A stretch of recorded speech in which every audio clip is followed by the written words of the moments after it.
किसी लिबास की खुशबू जब उड़ के आती है, तेरे बदन की जुदाई बहुत सताती है। दोस्तों, पाकिस्तान के मरूफ शायर जॉन एलिया को हमसे बिछड़े हुए तकरीबन 20 साल गुजर चुके हैं, लेकिन मुनफरद लबो लहजे के मालिक और साहिब असलूब शायर अपने मदाहों के दिलों में आज भी जिंदा है। अब जरा तफसील से बात करते हैं जॉन एलिया के बारे में। जॉन एलिया 14 दिसंबर 1937 को अमरोहा, उत्तर प्रदेश, इंडिया के एक नामवर खानदान में पैदा हुए। वो अपने बहन भाइयों में सबसे छोटे थे। उनके वालिद अल्लामा शफीक हसन एलिया को फन और अदब से गहरा लगाव था और उनके वालिद भी शायर भी थे।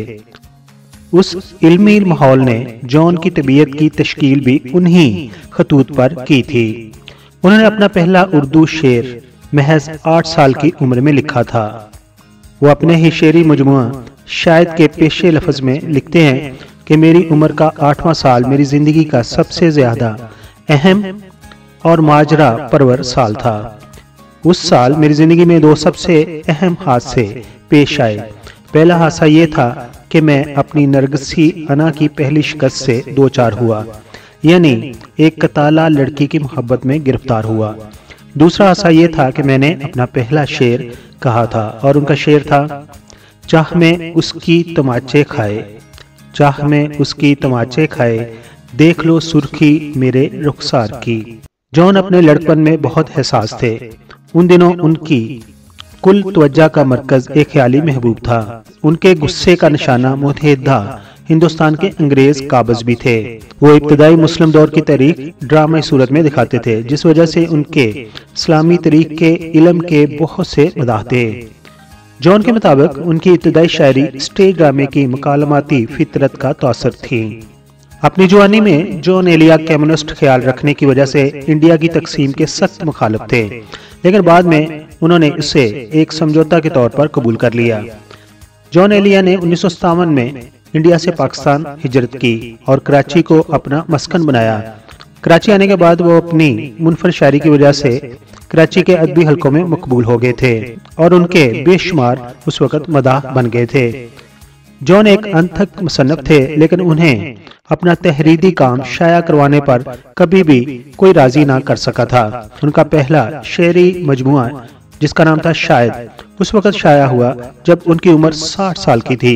उनकी शायरी का दूसरा मजमुआ जिसका नाम था यानी, उनकी वफात के बाद 2003 में शाया हुआ और तीसरा मजमुआ बानवान गोमान 2004 में शाया हुआ। जॉन एलिया मजमुई तौर पर दीनी मुआशरे में अल-अलान नफी पसंद थे। उनके बड़े भाई रईस अमरही को मजहबी इंतहा पसंदों ने कत्ल कर दिया था, जिसके बाद जॉन एलिया अवामी महफिलों में दीन की बात करते हुए बहुत एहतियात करते थे। चारा साजों की चारा साजी से दर्द बदनाम तो नहीं होगा।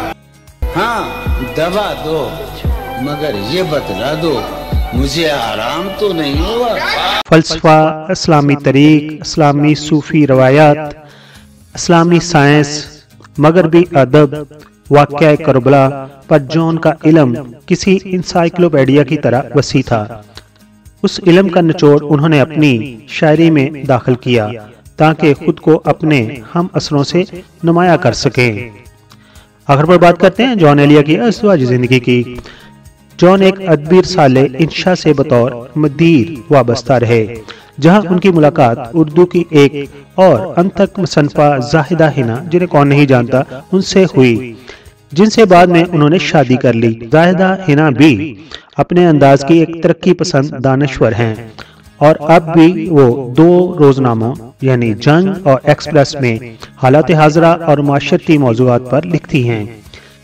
जॉन एलिया के जाहिदा हिना से 2 बेटियां और 1 बेटा पैदा हुए। 1980 की दहाई के वस्त में उन दोनों की तलाक हो गई। उसके बाद तन्हाई के बायस जॉन एलिया की हालत अबतर हो गई और वो पसमुर्दा हो गए और उन्होंने शराब नोशी भी शुरू कर दी थी। जॉन एलिया तवील अलालत के बाद 8 नवंबर 2002 को कराची में इंतकाल कर गए थे। उन्हें कराची के सखी हसन कब्रिस्तान में असूदा खाक किया गया था। तो ये थी कहानी पाकिस्तान और इंडिया के मशहूर शायर जॉन एलिया की। अगर आपको ये बायोग्राफी उनकी पसंद आई हो तो हमारी इस वीडियो को लाइक कीजिए। अगर आप हमारे चैनल पर नए हैं तो हमारे चैनल को सब्सक्राइब कर दीजिए, और अगर आप हमें फेसबुक के पेज पर देख रहे हैं तो हमारे इस पेज को फॉलो कर दीजिए। अपना बहुत सारा ख्याल रखिए। Thank you so much. मुअज़्ज़ज़ सब्सक्राइबर, हम आपके शुक्रगुजार हैं कि आप अपना वक्त निकालते हैं और अपनी कीमती राय हमारी वीडियोस पर देते हैं। हमारी प्लीज़ है कि हम आपके कमेंट्स को अपनी अगली वीडियोस में शामिल करते हैं। दोस्तों, अगर आपने हमारा चैनल अभी तक सब्सक्राइब नहीं किया तो प्लीज सब्सक्राइब कर दीजिए और हमारे साथ जुड़े रहिए।